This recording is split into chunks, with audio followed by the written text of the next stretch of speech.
Jerry Norcia is the chairman, president, and CEO of DTE Energy, a major Fortune 500 company. He's one of Detroit's leading corporate leaders here in the region. He's a trained engineer. He sits on several boards of organizations in the state, including Business Leaders of Michigan. He is a board member of the American Gas Association, the Edison Electric Institute, the Nuclear Energy Institute, and the Institute of Nuclear Power Operations as well. Mr. Norcia holds other responsibilities beyond just the defined defined assignments I just named here.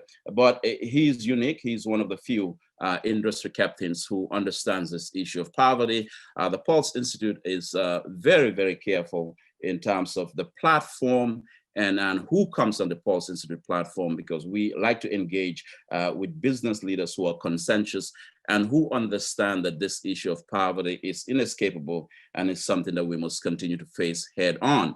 And so from Dr. Curtis Ivory, Dan Lepp, Mr. Louis James, and of course, our opening speaker here, Mr. Jerry Norcia, we want to continue to engage this issue at the highest levels of corporate and community leadership. Normally, an opening keynote would be us listening to the speaker gives a talk for half hour, and then we'll delve into Q&A. But we've decided to do this as a Q&A for the next 60 minutes to engage Mr. Norcia on a number of issues. And I'm sure some of you have a bone to pick with him in light of the recent power outages. Jerry, thank you so much for being here this morning to kick us off.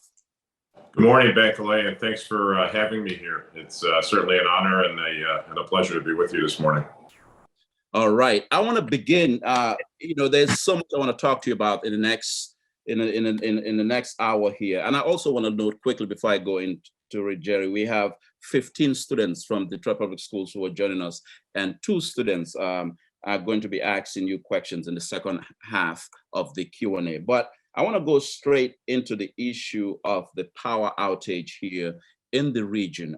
Can you explain to this audience what happened? So many families found their lives disrupted by that, and you are the man at the head. The buck stops with you as the chairman, president, and CEO of DTE Energy. Sure. So a few weeks ago, a storm came through Metro Detroit. With 70-mile-an-hour winds, which are basically approximately level 1 tornado winds, and it created a lot of damage. And right after that storm, about 85% of our customers remained with power, but 15% of our customers were without power. And we know how much disruption power outages create for our communities where we live and serve. And so we mobilized very quickly to restore power. But I will tell you, this is unacceptable. The fact that these high winds that have evolved over a number of years continue to create significant power outages. So about 5 to 6 years ago, Bankole, we started to see this climate change trend where wind velocities were increasing and the frequency of wind velocities were increasing. And we also saw the advent of more electrification, in other words, more demand on the system. So at that time, we made the decision to really start to ramp up our tree trimming efforts. And I think you've heard a lot about that publicly, where we've taken our investments from $60 million a year in tree trimming to over $200 million this year. And also our investment in the grid, replacing older poles and wires and transformers to make things more resilient and more reliable. We've increased our capital deployment from $250 million a year to this year we'll invest $1.3 billion to replace thousands of poles and miles of wires and cable. But I will tell you, this will take some time to get to our destination of creating what I tell my team, what we need to build for our customers is a flawless grid of the future.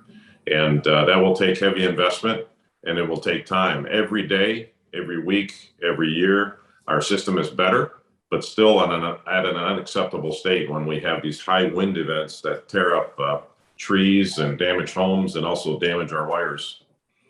So what do you tell those families whose lives were upended by the outage itself? What would you tell them? I mean, they're listening, and you said hopefully we get to a point where this becomes, we get to arrest this problem?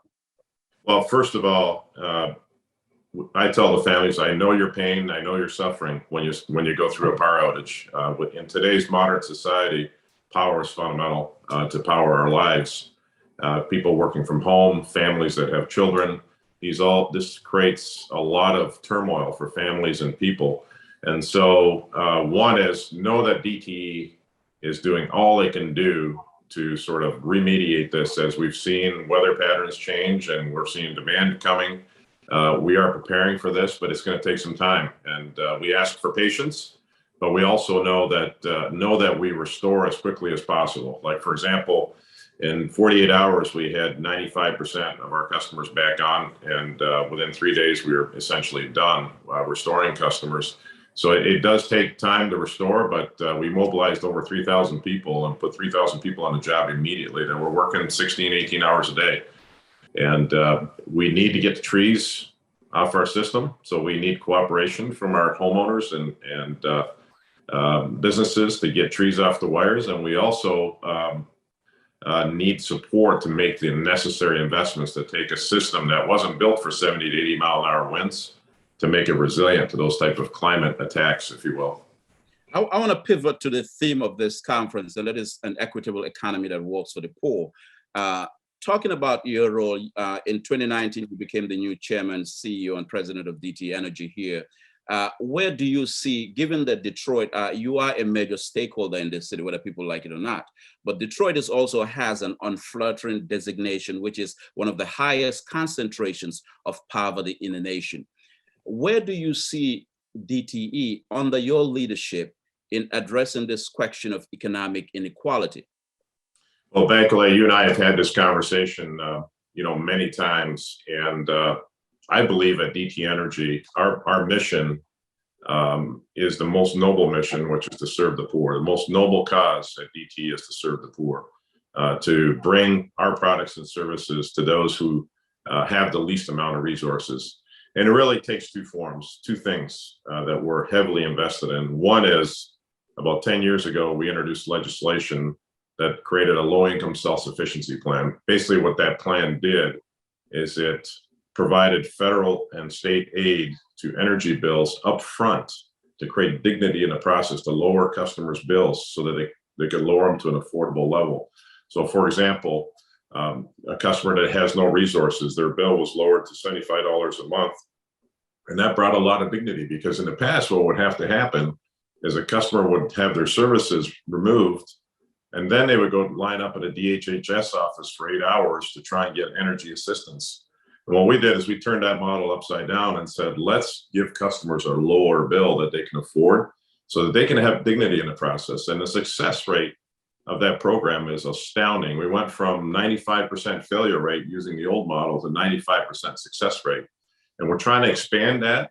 We need people's support to expand those programs. We've been expanding them every year.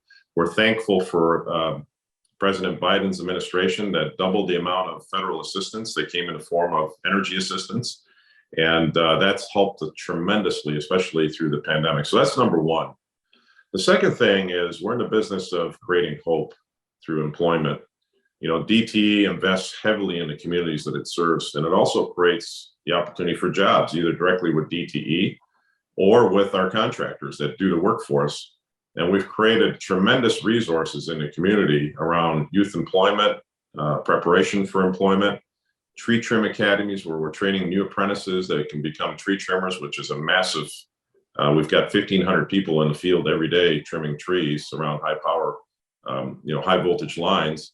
And those jobs lead to overhead lines work. We're hiring co-ops from the community and engineering roles and accounting roles. So we're doing a lot to create hope. I believe that our business is first and foremost to provide affordable, reliable energy. And then secondly, to create hope in the community for employment, which creates prosperity. Let me ask you this though, Jerry, as you're talking about that, it's not every industry captain that's willing to author the words poverty, that's even willing to use poverty in a sentence. Given where you sit in the city right now and the influence that you have as a major industry leader, Do you see an obligation here on the part of the corporate community, major corporate leaders, to move from what I call the safe zones of comfort, in terms of not being willing to move beyond the confines of their office, the C-suite and the boardroom, and they're only interested in dealing with the bottom line. And certainly, a conversation of this nature doesn't mean much to them. Do you feel that we're at a point right now in the city where corporate leaders, others, your other colleagues in the boardroom ought to see it as an obligation and move beyond those safe zones to confront the issue of inequality? I believe that we're all in on on dealing with poverty in our communities. Approximately 400,000 of our customers live below the federal poverty guidelines. And so we're here to serve all customers. 400,000. 400,000 across the entire state. And the greatest concentration, as you mentioned, is in Detroit. But, if you go out to communities like Alpena and Tawas and other areas of the UP, there is tremendous poverty in this state. And we're obligated, and we feel that it is a noble cause to serve the poor. We view it as a privilege, not a burden, to serve the poor. And we will bring all that we can, all our resources and abilities to serve the poor. And I think we've demonstrated that over and over by, one, working on affordable products, but also, like I said, creating employment, because employment, I believe, is the grease of life where everything starts to work well. When you have a job, you have income, you can raise a family, and you can have a really good life. And we're in pursuit of that, to create that for our customers who are in poverty. And it's one person at a time and one community at a time. And so we're invested heavily, Bankole. We feel committed to creating access for people in poverty. And I can talk a little more about access if you like. Yeah, I will, but I'll come to that. But I want to pivot quickly to the coronavirus pandemic, right? I mean, that's part of the reason why we're online. Normally, this would be, in a physical space where we're having this conversation. Hopefully next year when we do the second, edition, we might be able to do that. But the pandemic has disrupted a lot of people's lives. I mean, we've seen that. It has redefined, the economy here. I'm just curious, though, in terms of the role that DTE is playing, ought to be playing here in helping those who have been left behind by this economy and are looking for employment, looking for opportunity here. Sure. So let me start, in the early moments of the pandemic, our first role was to ensure that our employees would be safe and capable of keeping the lights on and keeping the heat on for our customers. That was my first concern.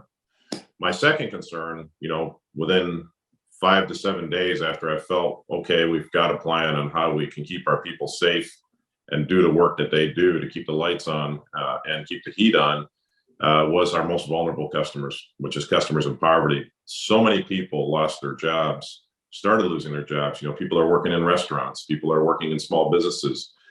And what we did at that point is we started working with the Michigan. I personally got involved in daily calls with the Michigan Public Service Commission chair and also the head of the Michigan Department of Health and Human Services. And I said, look, this is our time, right? We've got a lot of people who are in desperation right now and cannot have their energy services interrupted. And there's a tremendous amount of federal and state aid that is available. But we have a very bureaucratic process, where it takes 30 to 45 days to get that aid into customers' hands. And I said, this is our moment to change this. And we streamlined that process so that within 5 to 7 days, we were able to administer federal and state aid to people's energy bills so that their lights and their heat could stay on. And I feel that we really moved heaven and earth in that situation. And so for months and months, our customers that were most desperate never had a loss of power or heat. The second thing that the third thing that we came to realize, Bankole, is that 40% of the people in Detroit work in small businesses. And all of these businesses were shut down and didn't really have the resources to reopen, like to keep themselves safe and their employees safe, as well as their customers safe. So we started to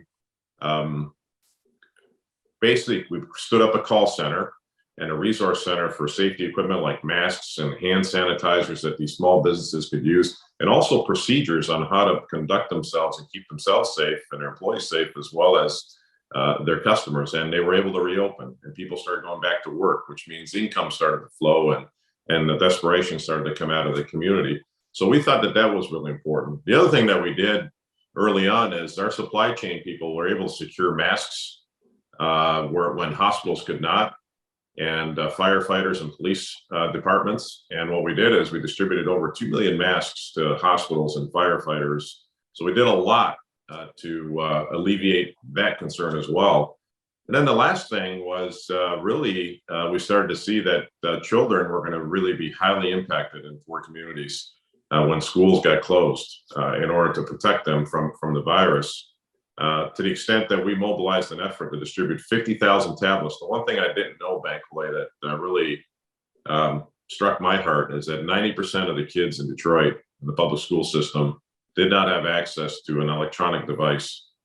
And what we did is we mobilized an effort to get 50,000 tablets in the hands of children so they could continue with their education when the schools were shut down. I mean, kids in the suburbs have 1, 2, 3 devices, and here we have 90% of the kids in Detroit without a personal device that they could use to learn. So we remedied that. That was a big deal. Which I think underscores the issue of the digital divide, right? Yes. Something that we talk about all the time. Let me move this conversation up a little bit here in terms of equity within the energy industry. How you increase equity in Detroit. Suddenly, when we talk about energy, we can't talk about an energy industry in Michigan without you being at the table, and so forth. But I'm just curious, though, in terms of opportunities as it relates, because DTE is also a major contractor. You do, you do businesses with other small businesses who are in the area of energy and so forth. Some months ago, I think a year or two ago, you appointed, I think a year ago, one of your first presidents, who is African-American, Joy Harris, as the head of gas. Looking at the energy industry itself, when you talk to African-American entrepreneurs, when you talk to other entrepreneurs of color, the issue is like, okay, we have this giant, big energy industry, but it's difficult for us to break in because it still remains, some will call it an exclusive old boys network. Given where you sit and your willingness to talk about these issues, and you're not uncomfortable in discussing these issues here, I'm curious though, in terms of what does a Jerry Norcia era as chairman of DTE, CEO and president of DTE would mean for minority businesses who are in the energy industry? What would this era look for them? Would it be a golden era, or would it be something of, well, we still keep knocking at the door and somebody's locking the door? Well, Bankole, great conversation. And I'll start by saying this. What I tell my leaders is that the work is not inside the walls of our offices, but you need to get in the community and be with the community and understand the needs of the community. And I think this issue of access, whether it's access to great jobs at DTE, access to contracts at DTE, you need to be in the community to understand what's available. And when we go to the community, we're always pleasantly surprised as to what's available in terms of good people that want to come to work at DTE or for one of our contracts. But in addition to that, that want to do business with DTE, either with one of our big suppliers. So what we've done, Bankole, because I kept hearing this, we were increasing our spend, our minority spend and Detroit spend each and every year by millions and millions of dollars. And those were really impressive numbers, but I still kept getting, as I met with the community, hey, like some small contractors just can't get through to your big machine. And so what we did is we started hosting supplier forums inside some of the large churches in Detroit, and having small suppliers show up with DTE people there and with our big contractors there, and creating a relationship and connection so that small contractors could access some of this work. And that's been very successful. We do it every year. We host a very large forum, and it brings hundreds and hundreds of suppliers together to start interacting and creating business with one another, or creating business directly with us. And sometimes in those sessions, we sign up contractors right away for a certain work that they can do and we feel they're capable of doing. So it's not just, hey, let's get together and have a nice lunch and talk to each other. We also look for results and get results in those discussions. So the answer, if you're looking for an answer to help the community, is you need to embrace the community and embed yourself in the community, and go to where the community is at, meet the community where they are at, not wait in your office for somebody to show up and do something with you. So you need to fan out. It's a little harder. You know, big corporations are designed to be very efficient. And sometimes being very efficient is contradictory to being engaged with the community that you serve, because the community may not have the skill sets that the big outfits have to give you the paperwork and the qualifications. So we have to train and develop our suppliers so that they can work with us. But the only way you do that is you got to get out of your office and get in the community and go to where the community is at.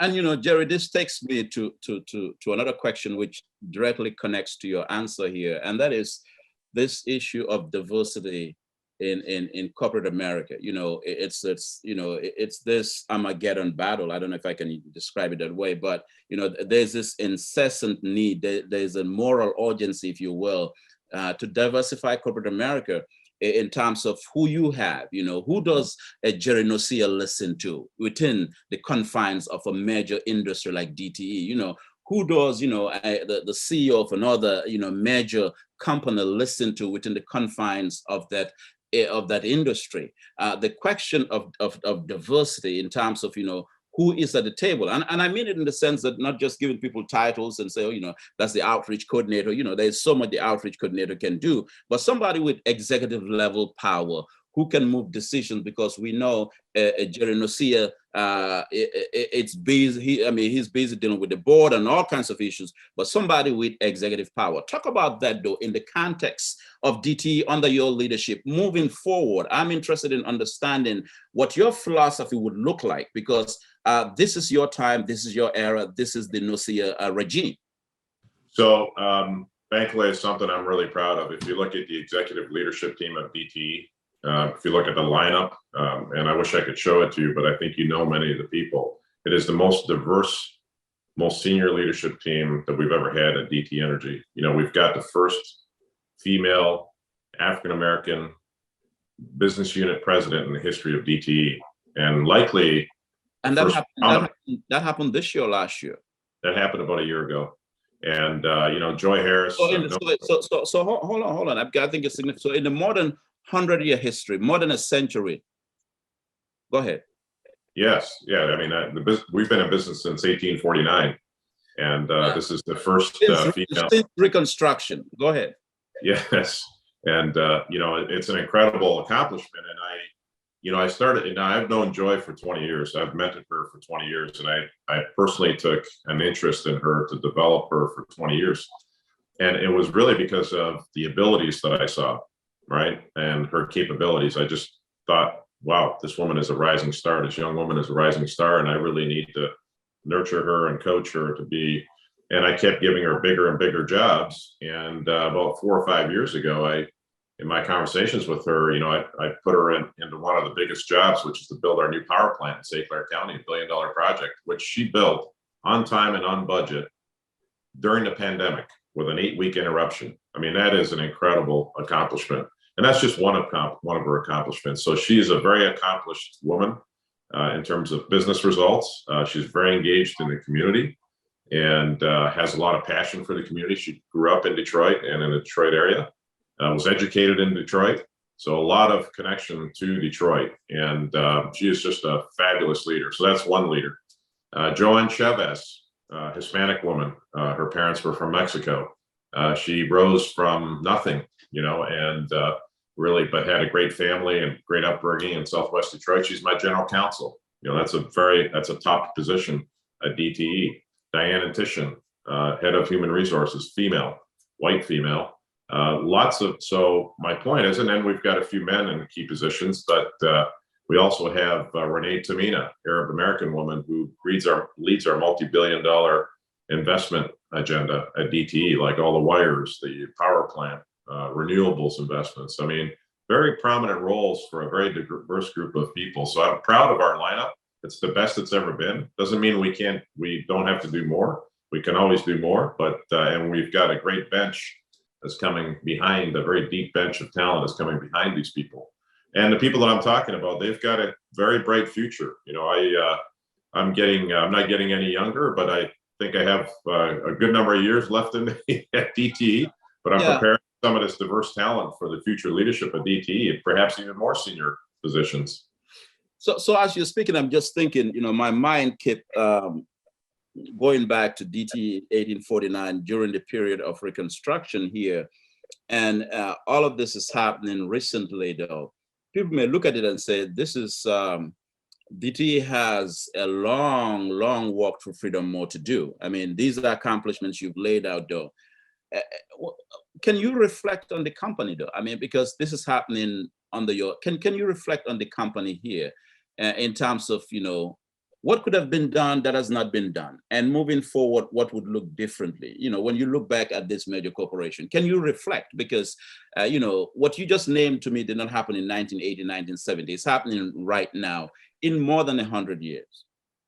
Well, I think, Bankole, what we've come to realize is that, at least I have in my time as a leader at DTE, is that diverse leadership creates diversity of thinking. That's the value.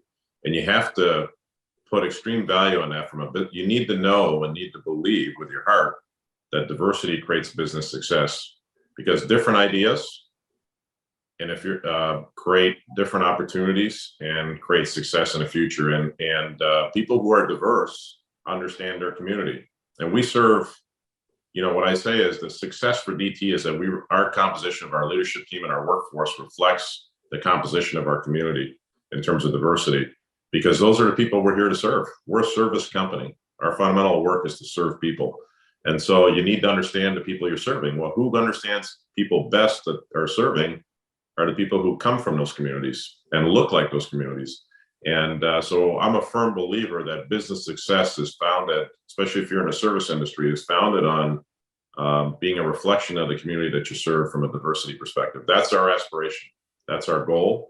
I would say that in my leadership, my time as leader, that's become more prominent in terms of a goal and an aspiration for this company. Yeah, and I also want to talk about the access in the second half of this interview, but I just want to stay with when it became clear that you were going to be the chairman and CEO and president of DTE. What was at the back of your mind in terms of the issue around equity? Because there are folk who are coming to petition you. There are folk who said, listen, I mean, there's nothing is going to come out of Jerry. I mean, he's just one more white man at the top of the food chain. There are others who say, well, let's give him an opportunity. Let's see how Jerry proves himself.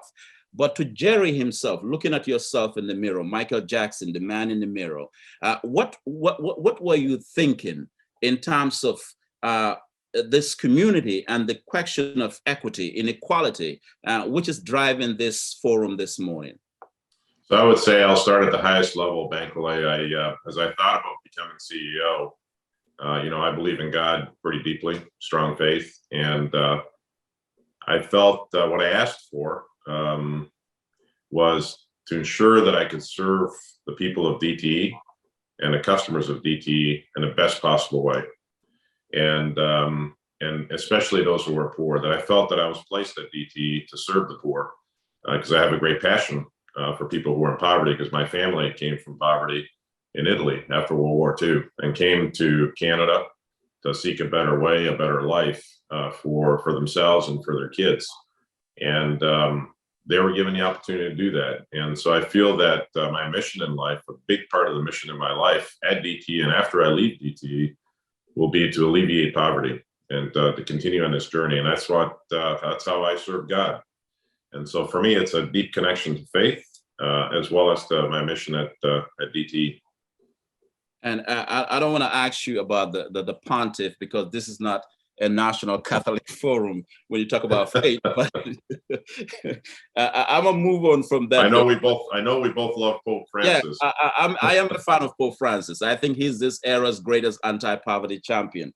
But we have Sister Simone Campbell, who is Pope Francis' leading advocate here in the U.S., recently received the Presidential Medal of Freedom. She's the leading Catholic sister at the Catholic Church in America. She's a member of our National Advisory Board here at the PuLSE Institute. So we here are a fan of Francis. But I want to stay with the question of equity, though, and and economic justice. What have you been hearing? Because you're out there in the community. So, what have you been hearing from people since you've taken over about what I hear from community leaders and from the people in poverty is, Jerry, I mean, it's the basics. How do I get access to affordable energy? And that's number one on people's minds for sure. I mean, energy is it's a financial burden to people who are in poverty, and we need to make that burden the least heavy as possible so that it doesn't break people and cause all kinds of turmoil in their lives. We know that when people don't have access to affordable energy, it creates a transient aspect to people who are in poverty. They're moving from house to house, trying to make ends meet. It's a catalyst to that happening, and that creates all kinds of disruption in their lives. So to stabilize lives of people in poverty, you really have to work hard on making energy affordable. And that, I got to tell you, Bankole, that's the day-to-day fight with all the people who have the resources to make energy affordable.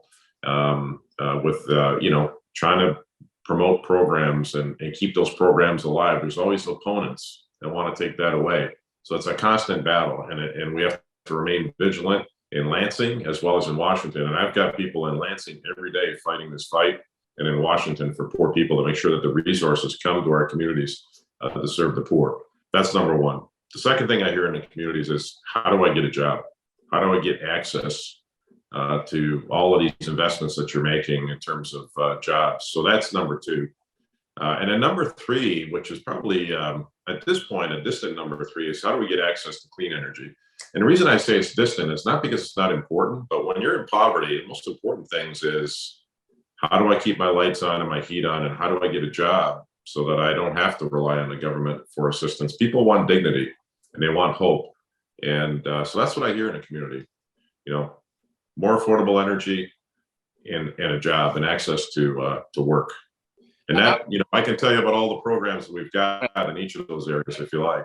But I want to talk about the clean energy, the environmental justice issue. And I also want to talk about, because about a year ago, I got a request. I met with an officer at the British consulate in Chicago who has been following the work of the PuLSE Institute.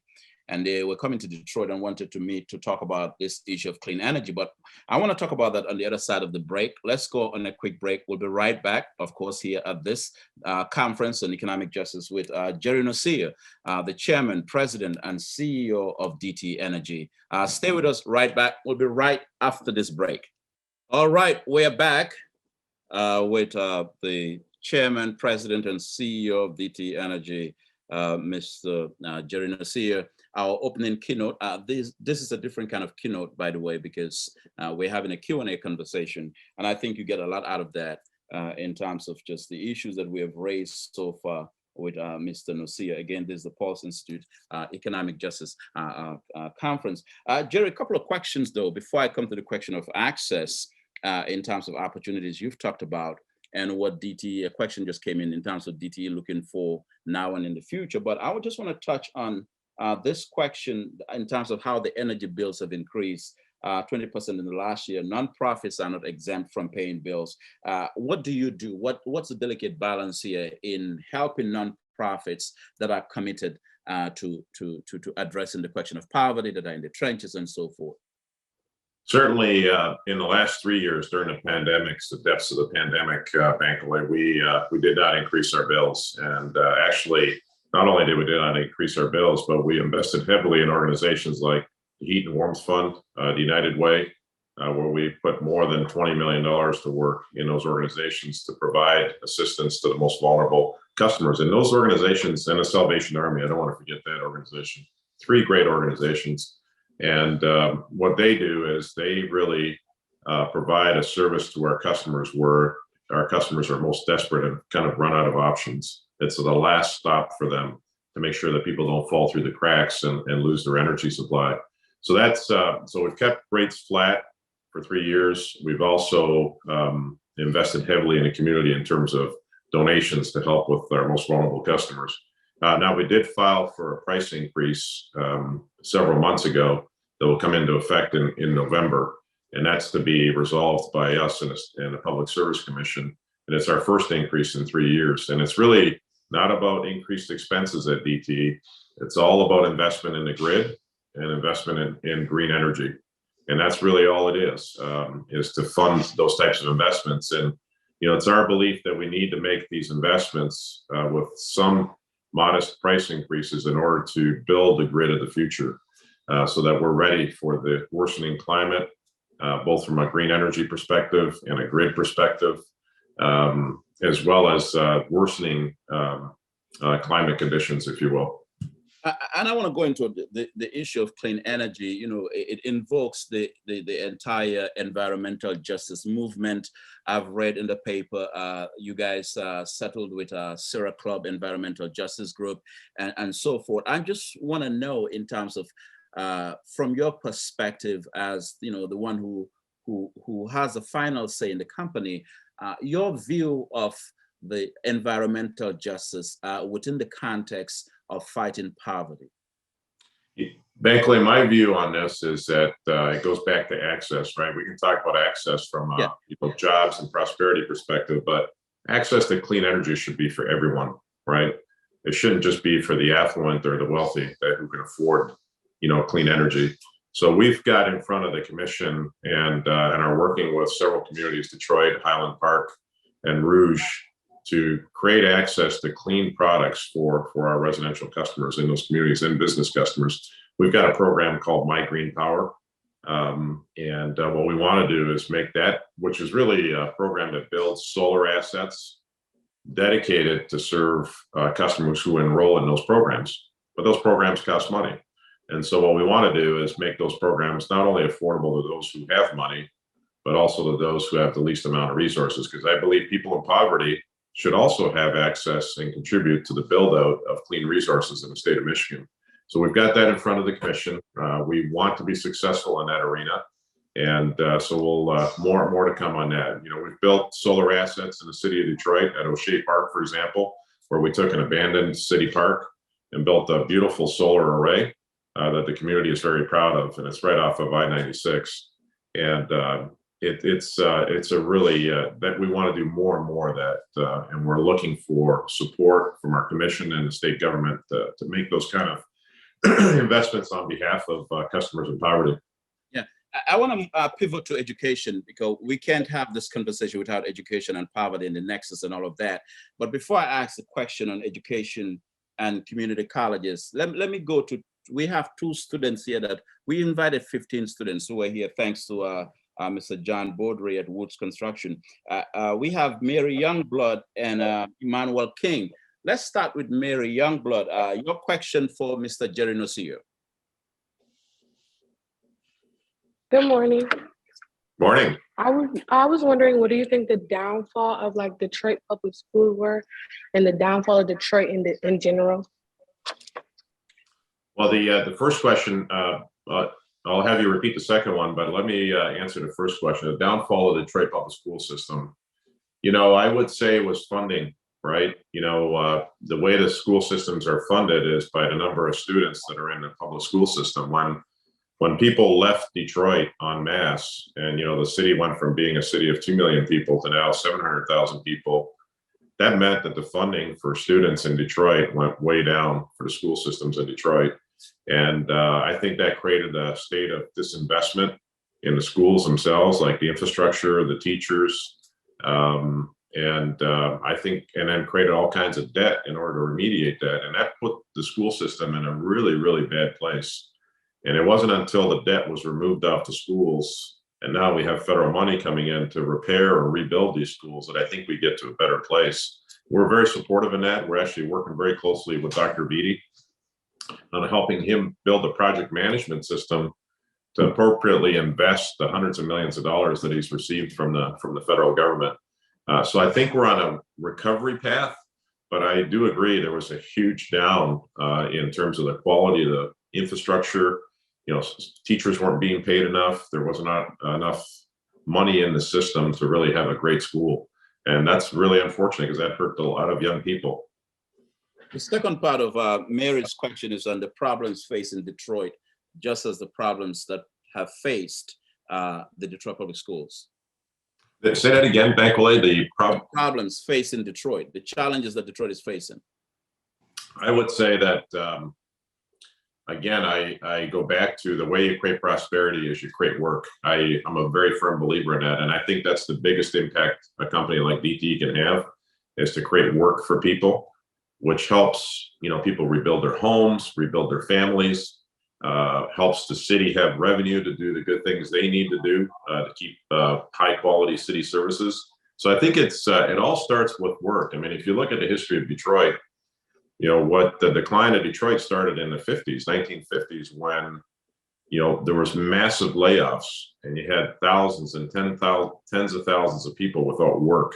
When people don't have work, life stops working properly. It just doesn't work, and the government can jump in and provide aid and provide emergency relief, and that's great, but that's a stopgap. The ultimate destination for a successful society and city is for people to be meaningfully engaged in working and providing value to the community where they live, no matter what the job is.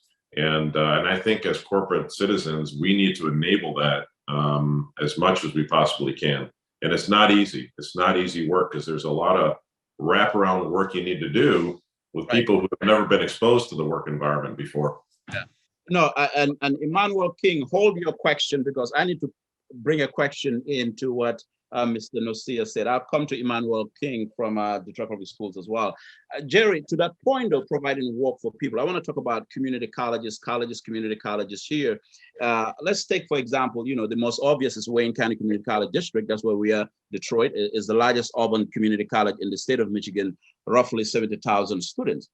And it's a college that serves poor people, and I remember Maureen Taylor one time, welfare rights, stood up at an event at the college and talked about how the chancellor of the college, Dr. Ivory, told Maureen to bring all the senior citizens in, and they provided training for them in computer literacy and you name it. But my point here, though, is as a corporate leader, as a business leader here, how do we redefine the engagement between the corporate community and community colleges, especially one like Wayne County Community College District, which, whether people like it or not, Jerry, is the flagship of community college education in Detroit. It's a major anchor here in the city of Detroit. How does a business leader like yours moving forward redefine that engagement? Because there could be a pipeline there as well. And I think companies, CEOs of other companies could say that of other community colleges in other areas. So just Dr. Ivy and I are good friends. Actually, he invited me to make a commencement speech several years ago at his college. And certainly that was a privilege for me to address his students. But we've got a long relationship with Wayne County Community College, in the sense that they provide firefighting training for our employees. And it's one of the best programs in the country. And we're really proud of our relationship and partnership with Dr. Ivy and his schools there to provide our people with fundamental skills. We work in a very dangerous business, and firefighting is very important to us. So he provides us with that training. But we also hire a lot of students from Wayne County Community College to become employees at DTE Energy, because they graduate great people. We also have a very strong connection to Wayne State University. And what I tell my recruiters is, let's recruit from the schools that support our communities, because these young people are going to be very loyal to DTE, because they want to live in Detroit. They want to live in Metro Detroit, and they will stay with us. When we hire sometimes from Ivy League schools, which I won't mention, they come with us for a year or two and then they're gone, right? They're looking for the big job, big money. And whereas are you saying on the record you're not the CEO who's all crazy about the Ivy Leagues, the East Coast? I don't want to go on record saying that, but what I will go on record saying is that I have a passion for the schools that are in our community, right? That serve the people of the community. And the best way to build a company that looks like the community is to hire from those schools, right? And to support those schools. We also support Henry Ford Community College, which graduates some great skilled trades programs. We also support the Dearborn campus of University of Michigan. which has a very diverse student population in the professional ranks. You know, great engineers, great accountants, IT people come from those schools. So we're very committed to the local schools.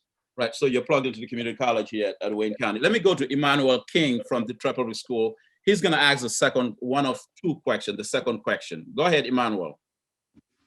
My question was, are there any outreach programs for teens and youth offered for those who are in poverty by DTE? There are, and we work with many of the local churches. We hire about 700 students a year and fund a few thousand more students through the youth employment program that the city of Detroit runs. We're a key anchor of that program, and I think I know it's hard for people in poverty to even know that that exists, and we try to get our messages out through the churches and other social agencies in Detroit to let them know that this is available. And I always find it a shame that sometimes some of these jobs and availability of jobs go unfilled because people just don't know about them. And it's hard when you're in a community that doesn't have normal access, right? You don't have digital devices, perhaps you don't know someone that is connected to these programs. It's very difficult. And what I would encourage is all of our social agencies, if you're on the line, and our church leaders, to keep putting the word out that there's all kinds of jobs for youth and opportunities for youth that the city funds through corporate donations, as well as DTE funds directly. Yeah. So Jerry, I want to ask this question though, and that is, since you've become the chairman and CEO and president of DTE, what's been the reaction here within the company? Because whenever there's a new industry captain, a new sheriff in town, normally there are reactions from the company, and they are focused, this guy's philosophy is gonna, make the company great. I'm just curious though, in terms of just since you've been the occupant of the top spot at DTE, what has been the reaction from within the company here, and the philosophy you're bringing? And feel free to tell us if you have folk in there who say, well, I don't agree with this philosophy of embracing, other things. So I would say that since I've been with DTE for 20 years, the leaders that are there today knew what was coming, right? Because they understood my passion. And so the leaders that are there today are very aligned with our mission. If I think about our purpose and our aspiration, it's very simple. We simplified it when I took over as CEO. We improve lives with our energy. And that has two meanings, right? We improve lives with our products, energy products, but we also improve lives with our personal energy. And what I ask every DTE employee every day, you should ask yourself, how did I improve lives with my energy today? And if you can answer that question, then you've done a good job for DTE. And then our aspiration is to be best in the world at what we do, but also best for the world. And as you know, that can have many meanings. Best for the world means when we deliver our products, how do we behave and act and invest where we put our investors' dollars to work, that we become best for the world in communities where we live and serve. And that covers environmental, covers poverty initiatives, employment initiatives, the whole gamut. So people understand my agenda very clearly because they've known me for 20 years, many of the leaders that are at DTE in the top positions of the company. So I don't think it was any surprise as to where we were headed once I became CEO. In the corporate boardroom, it's not, there are different competing interests, different topics that come up, issues, priorities, if you will, that are placed on the table. And certainly it's not, not every priority has to do with economic justice, parity, poverty, and so forth. And sometimes, of course, is the bottom line in terms of how much profits are we making, how much are we reporting to Wall Street. The question that I have for you, though, is what is the delicate balance for you here in terms of a commitment? How do you walk that line between, okay, you say we have a company that we have to make profit, but we do have this, this insurmountable amount of crisis, poverty, inequality, and all of these challenges that we have to face because we are in the community. We operate in the community where these things are happening. What is the delicate balance for you here? You know, There are CEOs that will tell me, look, Bankole, I wasn't hired to, I'm hired to report to Wall Street every day.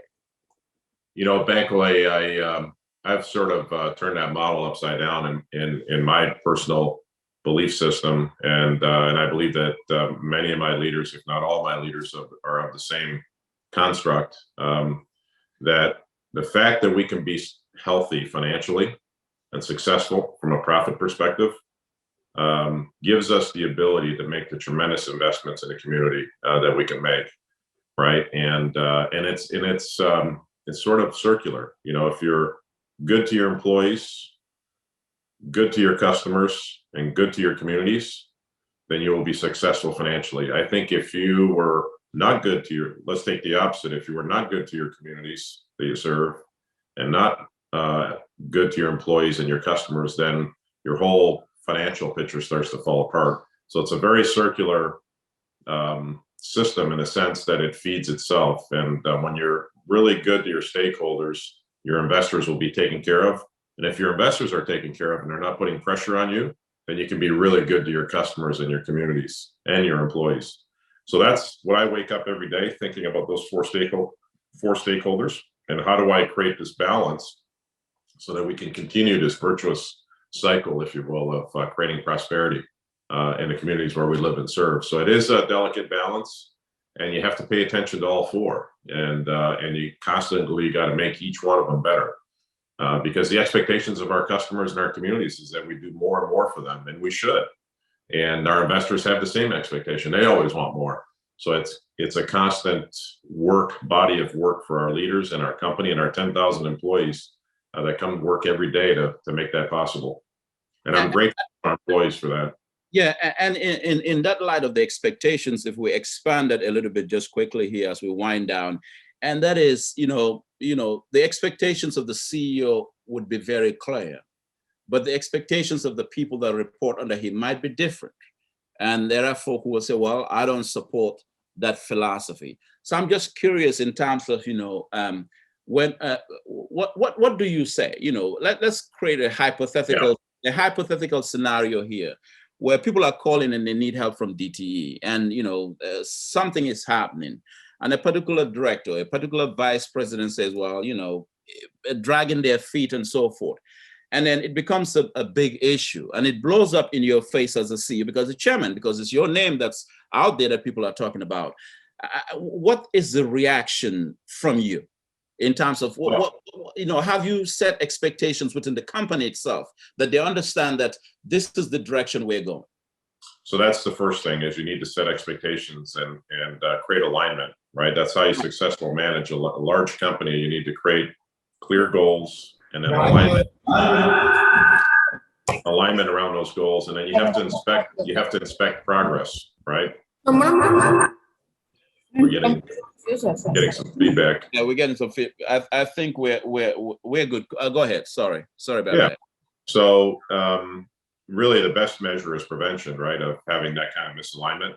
So, for example, on community matters, I've got a priority discussion every 2 weeks with the top leaders of my company, and it's purposeful that the top leaders of the company are there, not their subordinates, but the top leaders of the company, where we talk about our best for the world agenda, and how are we going to make our communities better? What initiatives, what directives, what goals do we have? And that's constantly addressed. And what that does, Bankole, is it creates alignment, because there's a senior leader of the company that disagrees with the direction on a certain matter. We talk it through, and we work out what is, sort of consensus, if you will. And sometimes where there's not consensus, then I use my prerogative as CEO to create consensus, which is, we're going in this direction. And that's what CEOs do, is you listen to everyone, and then you make a decision, and you march forward. And I would expect that when we make a decision, what I tell my leaders is, when we've made a decision, we're all going to support that decision if you want to work at DTE. All right. Let me ask two more questions before we end this segment, Jerry, and that is relating to everything we talked about today on the question of equity, access, opportunity. Give us kind of maybe a synopsis down the line in terms of what should the community expect from DTE, and in the next couple of years down the line under your leadership. What else? Anything's coming down the pipeline that you want to share with us? So down the line, what to expect? Yeah, over the next 5 to 10 years, I think I've talked about our aspiration, which is to be best in the world and best for the world. So let's talk about the best for the world part. We're going to basically transform the way we produce power to much cleaner sources of energy. We are the largest investor in green energy in the state, and we will be a massive investor in the future. We will put billions and billions of dollars to build solar fields across the state to support our energy transition to cleaner sources of power. Secondly, we're going to transform the grid. It's going to become reliable and flawless over time. And that's going to take many years of investment, but every year, every day, every week, it will be better. Each investment that we make is pointed at making that better for our customers. And lastly, we will be embedded in the community. Under my leadership and the future leaders that I put in place, we will continue to be embedded in the community to be best for the community in terms of creating access to a vast set of resources at DTE Energy. I mean, the investments that we make have to create prosperity in the communities that we serve, and that means putting people to work. All right. Thank you so much, Jerry, for making time, for being with us for this conversation, hour-long conversation about your expectations, your position on the issues of economic justice here in the city of Detroit, and what you would do. We will continue to monitor what you do at the towers at DTE in downtown Detroit, and of course around the community, and hopefully we'll have you back for a similar conversation. Thank you, Bankole, and for the privilege and the honor to speak with you and your audience today. All right, great. Thank you so much. Bye-bye. All right, bye.